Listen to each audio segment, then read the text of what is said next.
Hi, so my criticisms of Black Lives Matter are not because I don't believe in racial justice, and they're not because I don't believe that George Floyd was murdered unjustly and his murderer deserves to be brought to justice. It's not because I don't believe any of those things, it's quite the opposite. And my criticisms of BLM are because I believe the tactics and the messaging that they use are in fact even more damaging to the very community they say they're fighting for justice for. And now we have actual examples of that. I'm going to use Seattle as Exhibit A, if you will, and talk about what has happened in Seattle since the protests have started. So protests in Seattle have been going on for several months now. It's one of the main cities that we're seeing a lot of these protesting, or a lot of the protesting and a lot of the rioting and looting. And since this has happened, police have been told by the Democratic leaders to stand down, to sort of give protesters a little more control over the city. Because of that, we saw two young black boys lose their lives. Two other protesters, not by police officers. One was a 16-year-old, one was a 19-year-old, and the irony is that everyone was there protesting and demonstrating and looting and rioting because of the unjust killing of a black male, and two young black males were killed unjustly by people who were there under that guise. So that's what happened. A young white girl was killed protesting on a highway. They were allowed to protest. Police were told to stand down, let them have that area to protest in. She was hit by a car and killed. Another girl, a young girl, was taken to the hospital with critical injuries from the same incident. Another boy was arrested for hitting them. He's probably going to spend the rest of his life in jail. I believe he was charged with murder, something along those lines. It wasn't, I think it was vehicular homicide. It was something pretty bad. So that happened. Businesses have been destroyed. Lots of them are minority-owned, small businesses. Businesses have been looted and destroyed. The 3rd precinct had to be evacuated. And then, just to top it all off, just today, you have the first ever black female chief of police in Seattle, Carmen, who's been with the department for 28 years. She's been the chief of police for 2 years. She just resigned in response to a city council meeting that they had, in which all the city council voted to defund her police department by 14%. And the vote happened in the wake from the demands of the protesters that were there protesting BLM. So she resigned and by the way, the people, ironically, that were voting, the city council members, are mostly white, which is really ironic.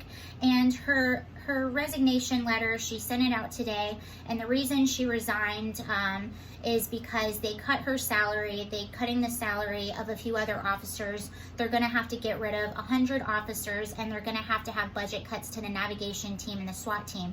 The navigation team is the team that works with the homeless population, and if you're not aware, Seattle's homeless population, like a lot of other cities, is completely out of control, and the less police you have to control that, the more homeless people are probably going to come to that city. And I'm saying that just from experience. I live here in LA, and I lived in Venice Beach for a few months. In Venice Beach, the homeless population is out of control. It's basically like anarchy. They get in like group fights. There's needles everywhere. There's poo and pee everywhere, and police don't do anything about it because of our laws here. And that actually attracts even more homeless people, because most of the homeless people that live in Venice Beach are not from Venice Beach. They hear word on the mouth where they can use drugs and be left alone, and so they flock to those cities. So you're probably going to see an increase in the homeless population in Seattle.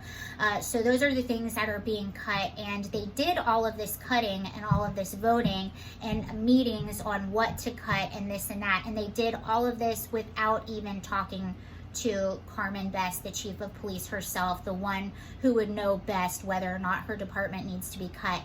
Also, ironically, in the wake of this, the 100 officers that are going to be let go are going to have to be their newer officers, and a lot of the newer officers come from black and brown communities and live in that area. So there's that, and it gets interesting for 2 more reasons. There was a statement actually put out. I'm going to read it for you right now. Today's news of the retirement of Chief Carmen Best is a loss, wrote a spokesperson for the organization Black Lives Matter Seattle King County. So this is a spokesperson for the local BLM. And she continues, "It does nothing to further our fight for authentic police accountability and the safety of Black lives. That the first Black woman to hold the position of Chief of Police of Seattle Police Department has been forced out of her job by Seattle City Council. Racism is racism.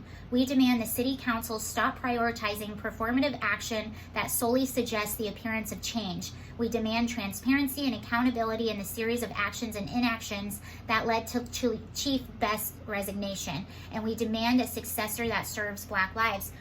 Well, you know what? I agree with this spokesperson completely. I completely agree, but this is what your movement has been asking for. Your movement has been asking for them to defund the police. They're doing this in response to your demands. If you go to the BLM homepage, it says one of their demands is they want to defund the police. And unfortunately, I completely agree with what you're saying. And I can see the argument returning, well, they should have talked to her and the budget cuts should have been in other areas. Well, these are the areas that when you talk about budget cuts, these are the first things that go. She's the highest salary there. They're going to cut her budget. They didn't want to talk to her. They wanted to push this out for everyone.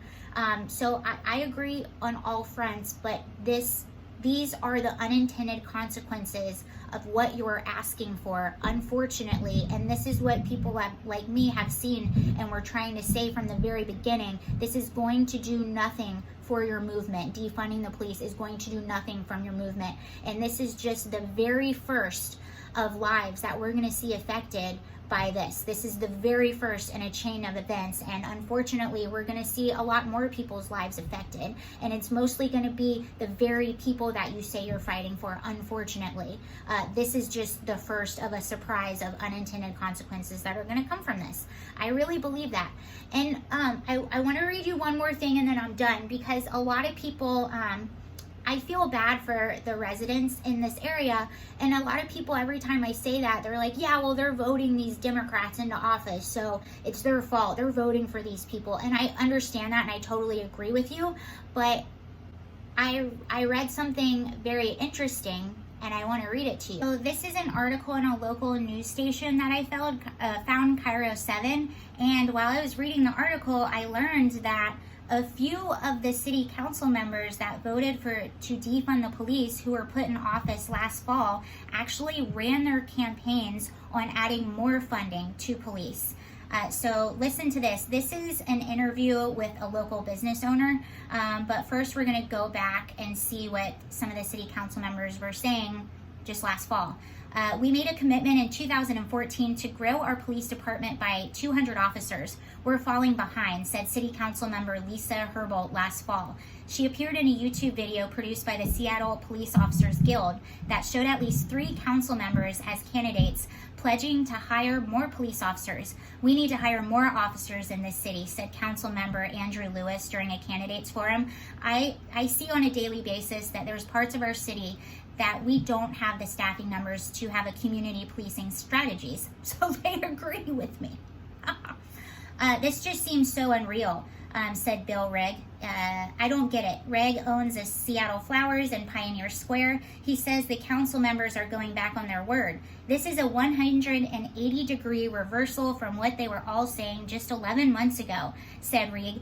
So I call that a knee-jerk reaction to the protesters being the squeakiest wheel. So the people in Seattle actually didn't vote for this. Some of them voted to add more funding to police, and that's an interesting shift in just 11 months by these city council members. Okay, that's everything about that. Bye.